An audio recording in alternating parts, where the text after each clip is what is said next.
Assalamualaikum warahmatullahi wabarakatuh. Kami dari kelompok 1 dan 7 ingin membuat video tentang Abraham Maslow. Sebelum itu, izinkan kami untuk perkenalkan diri dahulu.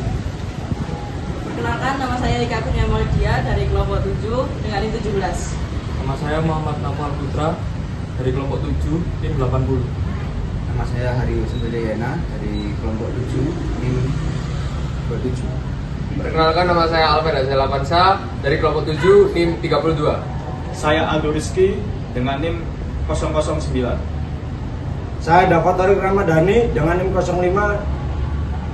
Saya Kak Dewi Puji Lestari dari kelompok 1 NIM 28. Saya Rebika Nurjaya Syaputri dari kelompok 1 NIM 0046. Saya Zaki Fadil dengan NIM 24.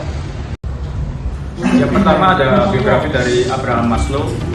Abraham Maslow lahir di New York pada tanggal 1 April 1908. Abraham Maslow adalah anak tertua dari 7 bersaudara dari pasangan Samuel Maslow dan Rose Maslow, seorang psikolog Amerika yang oleh banyak pihak dijuluki sebagai bapak psikologi humanistik. Maslow awalnya berkuliah di City College of New York, tetapi kemudian pindah ke University of Wisconsin, di mana ia mendapatkan gelar sarjana pada tahun 1930. Setelah menyelesaikan sarjana, Maslow melanjutkan pendidikan di bidang psikologi dan memperoleh gelar master pada tahun 1931 dan PhD pada tahun 1934. Keduanya dari University of Wisconsin. Teori dari Maslow yaitu humanisme.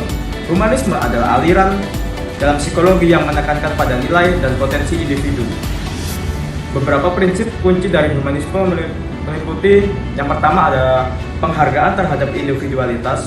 Setiap individu memiliki keunikan dan potensi yang harus dihargai dan dikembangkan. Yang kedua, fokus pada pertumbuhan pribadi, menyediakan lingkungan yang mendukung pertumbuhan dan aktualisasi diri. Yang ketiga, pengalaman manusia, mengalami pengalaman subjektif dan emosi individu sebagai kunci untuk memahami perilaku. Untuk selanjutnya adalah holisme.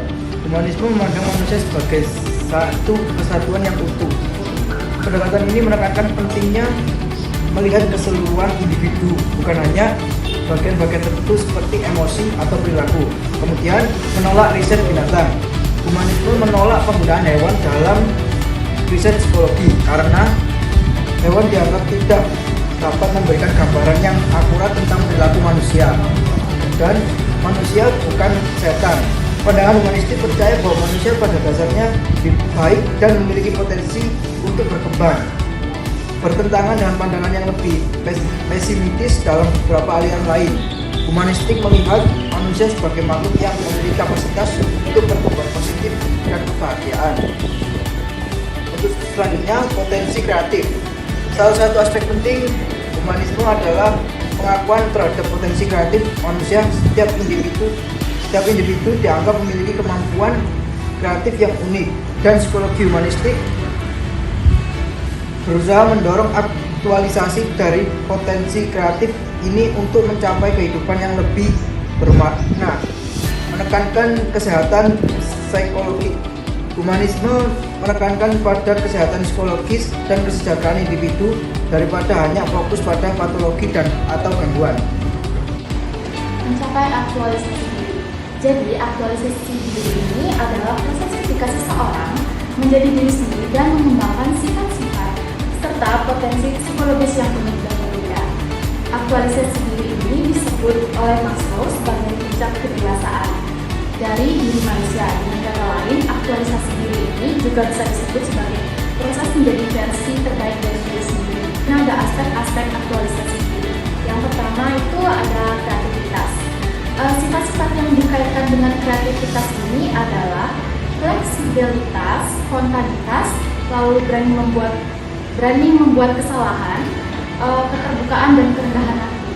Lalu yang kedua ada moralitas.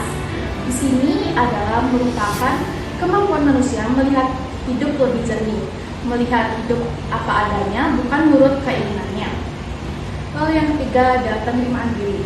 Kemampuan seseorang untuk menerima dirinya sendiri dengan segala kelebihan dan kekurangan tanpa penolakan atau penghakiman diri sendiri.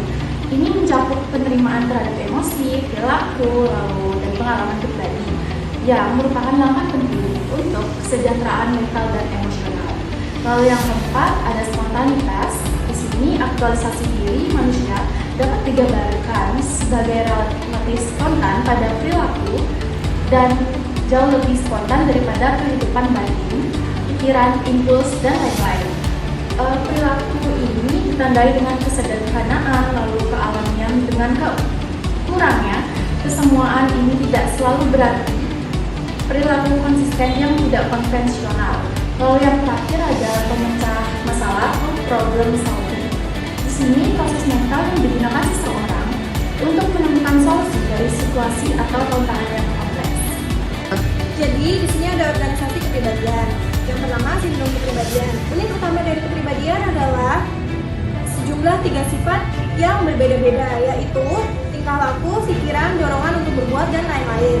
Maslow baru saja meneliti 3 sindrom yang terpenting, yaitu sindrom harga diri atau self-esteem, yang kedua sindrom keamanan atau security, dan yang ketiga adalah sindrom kecerdasan atau intelektual.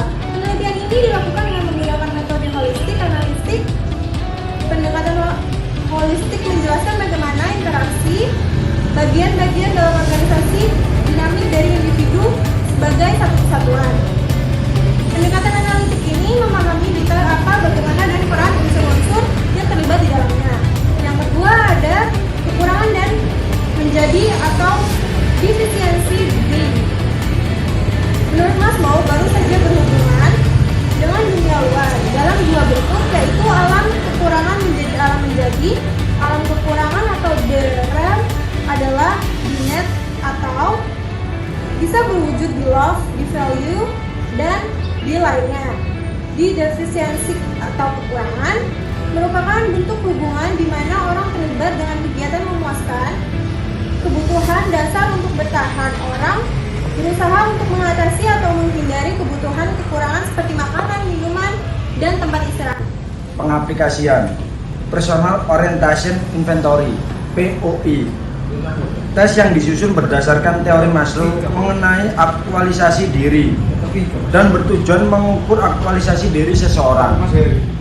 Neurotik. Menurut Maslow, manusia lahir dengan keinginan dasar berkembang sehat. Bergerak menuju aktualisasi diri, penderita neurotik adalah orang yang terhalang atau menghalangi diri sendiri dan memperoleh kepuasan kebutuhan dasar. Halangan ini menghentikan gerak maju mereka menuju aktualisasi diri.